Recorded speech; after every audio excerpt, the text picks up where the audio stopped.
bíblicas venden pequeñas porciones de San Juan o venden pequeñas porciones de Mateo. Evangelio según Mateo, Evangelio según San Juan, y la gente no sabe por dónde. Bueno, es muy simple. Cuando compras un libro, ¿por dónde comienzas? Por el principio. Momento. Génesis, déjame decirte algo. Génesis no es el comienzo de la Biblia. De acuerdo a la Biblia misma, Génesis no es el comienzo de la Biblia. Ajá. Wow. ¿Te parece una sorpresa esto? Bueno, vamos a ver dónde lo dice. Quiero que vayamos a Marcos, capítulo 1, versículo 1. Marcos 1:1. ¿Qué dice? Principio del Evangelio de Jesucristo, Hijo de Dios. ¡Wow! Quiere decir que este es el principio. Por donde debemos empezar a leer es el Evangelio según San Marcos. Ahí es donde debemos empezar. Lo dice clarito. Principio del Evangelio de Jesucristo, Hijo de Dios. Por eso es que muchos no le entienden. Porque si empiezan por Mateo, Mateo es muy complicado porque hace muchas referencias al Antiguo Testamento y al judaísmo. Muy complicado para un nuevo creyente. No lo recomiendo. Otros sugieren Juan. Juan es demasiado profundo. Hay demasiadas verdades muy profundas en Juan. Demasiado profundas como para que un nuevo creyente las pueda entender. No lo recomiendo tampoco. Génesis te vas a meter en toda una historia y después vienen genealogías que no vas a entender tampoco. No lo recomiendo. La misma Biblia te dice cuál es el principio. Marcos es el evangelio más sencillo y más simple, pero también es el que te va a llevar de la mano poco a poco a los primeros conocimientos de Cristo Jesús. Y una vez que acabas con Marcos, te sigues con Lucas, porque Lucas viene siendo como una continuación. Te refleja los mismos hechos, pero un poquito más amplios y desde otro punto de vista. Y ya que tienes los antecedentes de Marcos y de Lucas, entonces sí ya te metes en Juan y de ahí te sigues al resto de la Biblia, a Hechos y a todas las epístolas. Y una vez que acabas toda la Biblia hasta Apocalipsis, entonces sí te regresas hasta el principio, el libro de Génesis, y empiezas a leer de ahí hasta el final. Esa es la manera correcta, como vas a entender más la palabra de Dios. Por eso es que muchos no la entienden. Pero algo más importante, a medida que lees la Biblia, obedece la Biblia, ¿ok? Porque está llena de leyes espirituales, pero si tú no las pones en práctica en tu vida, no va a servir para nada. Es como un recetario de cocina.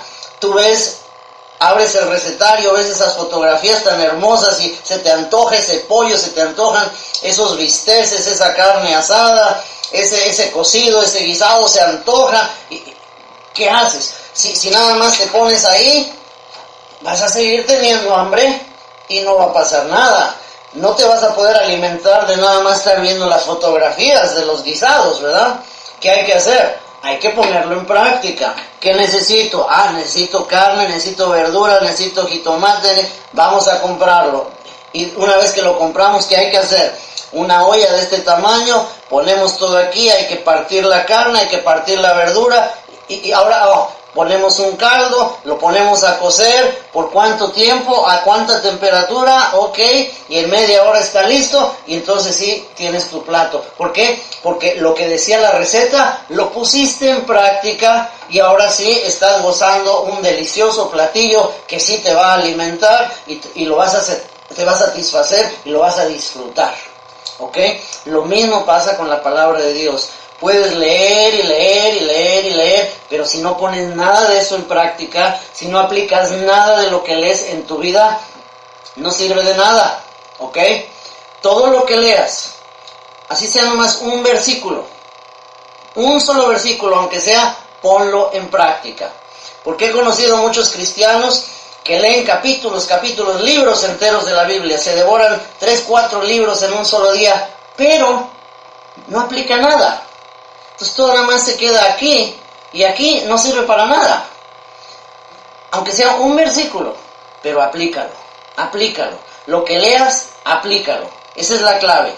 Poner en práctica lo que vas leyendo, porque a medida que lo pones en práctica, va creciendo. tu conocimiento de Cristo Jesús va creciendo, pero también tu aplicación de lo que lees y de lo que crees va creciendo. Entonces tu crecimiento espiritual va empezando a tomar forma y vas creciendo espiritualmente a medida que lees, practicas, lees y pones en práctica.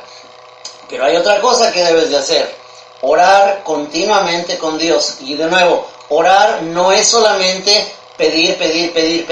Eso no es orar. Pedir es parte de orar, pero la mayoría de los cristianos han contemplado y tienen como costumbre que pedir y orar es pedir. Señor, necesito esto. Señor, te pido por fulano, te pido.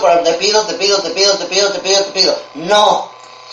Orar es platicar, así como lo harías con la persona de más confianza. Platica con Dios, platica de lo que sientes, platica de lo que te pasó en el trabajo, platica de lo que leíste, de lo que estás leyendo, platica de lo que estás sintiendo a medida que estás entrando en esta vida espiritual. Platica con Él de todo, porque tienes la ventaja de que Él no lo va a esparcir. Cuando tú a veces le confías tus cosas a una persona, de repente te encuentras con la sorpresa de que, ya se lo compartió fulano, ya se lo dijo a sutano, y te lastima porque traicionó tu confianza. Dios nunca va a hacer eso contigo.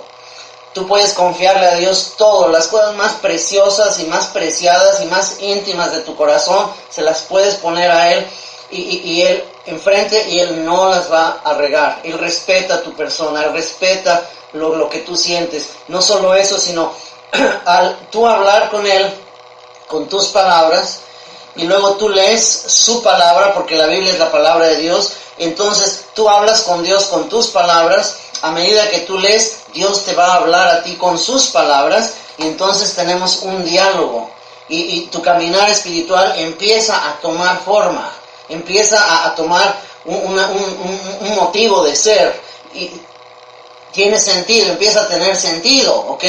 Tú hablas y Él te habla, tú le hablas y Él te habla, y empiezas a tener un diálogo de amor con Dios.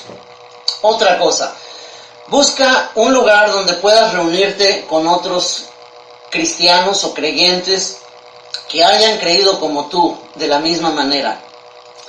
Y ten mucho cuidado de no buscar una iglesia donde estén llenos de ritos y de tradiciones y te quieran imponer una lista de cosas de que tienes que hacer y no hagas. Ten cuidado con esas iglesias, porque eso, en lugar de elevarte hacia Dios, te va a hundir y te va a estancar en un cristianismo lleno de orgullo y que no va a tener dirección ni propósito alguno. Busca un grupo de creyentes donde crean la palabra de Dios, donde la pongan en práctica, donde realmente se viva la palabra de Dios, ¿ok? Eso es lo que debes de hacer, y tienes que congregarse, porque congregarse es algo muy importante. Cuando tú puedes tener comunión con otras personas que han creído de la misma manera como tú, entonces también pueden compartir sus experiencias, empiezan a apoyarse unos a otros y empiezan a poner en práctica el amarse los unos a los otros, tal como Dios nos ama a nosotros. Amén. Otra cosa que es muy importante, bueno, eso de congregarse está en Hebreos 10:25, dice: no dejen de congregarse como algunos tienen por costumbre.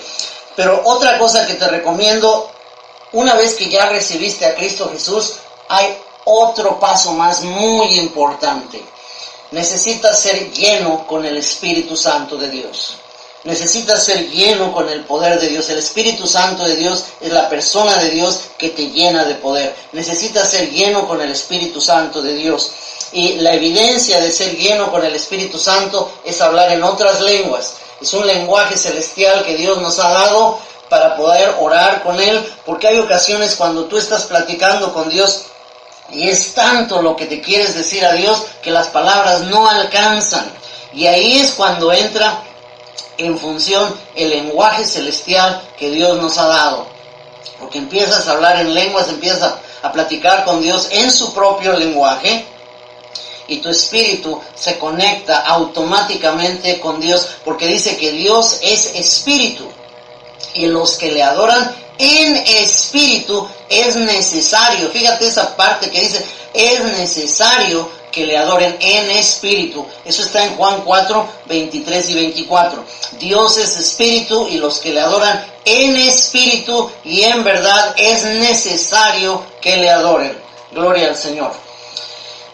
Algo que yo te invito de inmediato, quien quiera que sea que te haya invitado a ti a recibir a Cristo, pídele que te bautice en agua también, ¿ok? Necesitas ser bautizado en agua a la mayor brevedad.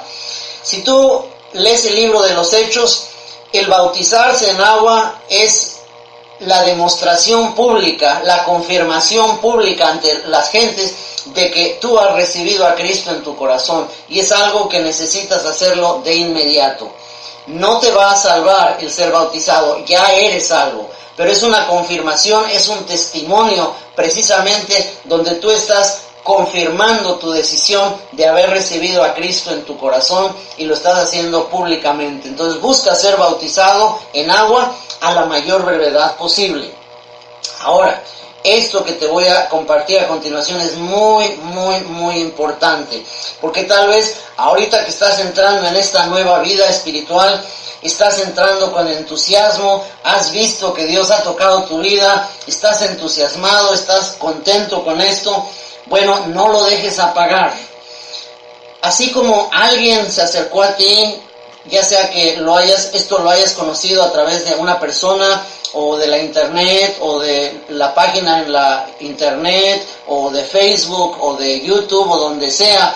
Así como alguien se acercó a ti para darte a conocer esto y tú lo necesitabas, tú tienes alrededor de ti gentes que conoces, familiares, amigos, conocidos, compañeros de trabajo, compañeros de escuela, gente con la que tú convives diariamente en la tienda, en la gasolinera, donde sea, en el mercado. Todas esas gentes tienen tremendas necesidades. Y la única manera como van a encontrar la solución es de la forma como tú la encontraste, en Cristo Jesús. Buscando a Jesús, recibiéndolo en su corazón, empezando a conocer esta vida espiritual de Dios. Y lo que tú debes hacer, toda esa gente que te rodea necesita esto mismo que tú recibiste. Entonces, yo te quiero invitar a que de inmediato les empieces a compartir a ellos lo que tú has conocido, para que ellos conozcan también esta bendición de Dios y entonces puedan conocer a Dios de la misma forma como tú lo has conocido.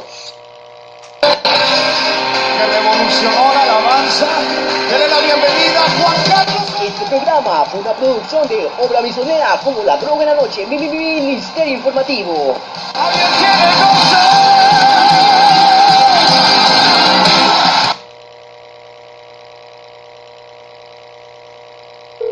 Bueno, este es el cielo. ¿En qué le puedo ayudar? Sí, bueno, me gustaría saber cómo se entra al cielo. Bueno, señor, ¿es usted un pecador? No, yo soy un buen hombre. Ah, entonces no tiene pecados. Bueno, no exactamente, pero he hecho más cosas buenas que cosas malas. Entonces es un pecador. En ese caso... ¿Qué? ¿Acaso debo ser perfecto?